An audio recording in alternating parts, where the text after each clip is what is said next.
जय मिथिला जय मैथिली। हम एकटा अहाँ सबके नचारी सुनाबै छी।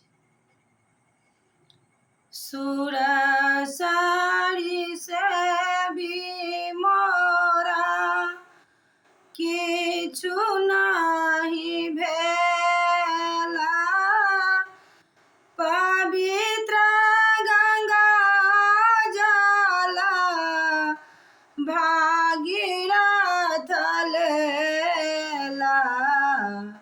सुरसारी से भी मोरा किछु नाही भेला, पवित्र गंगा जल पवित्र गंगा जल भागीरथ लेला।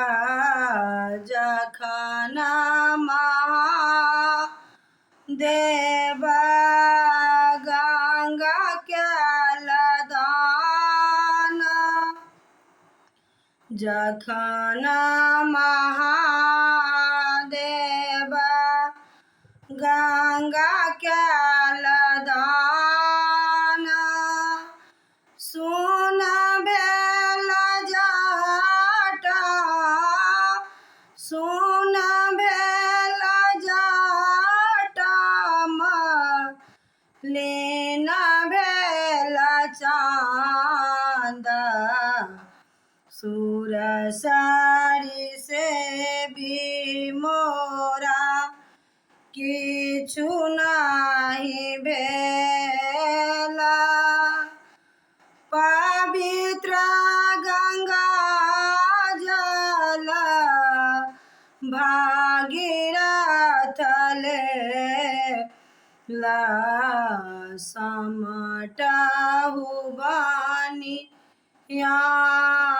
हाट बजार, आही बाट अति मैया, आही बाट अति मैया। सुरसारी धार छोटी मोटी भागीरथ छितनी कपार। से हो कौन लौता से हो कौन लौता। सुरसारी धार विद्यापति मन विमल तरंगे। अंत समय देव अंत समय देव पूर्णमति गंगे। सुरसारी से भी मोरा किछु नाही भेला, पवित्र गंगा जल पवित्र गंगा जल भागीरथ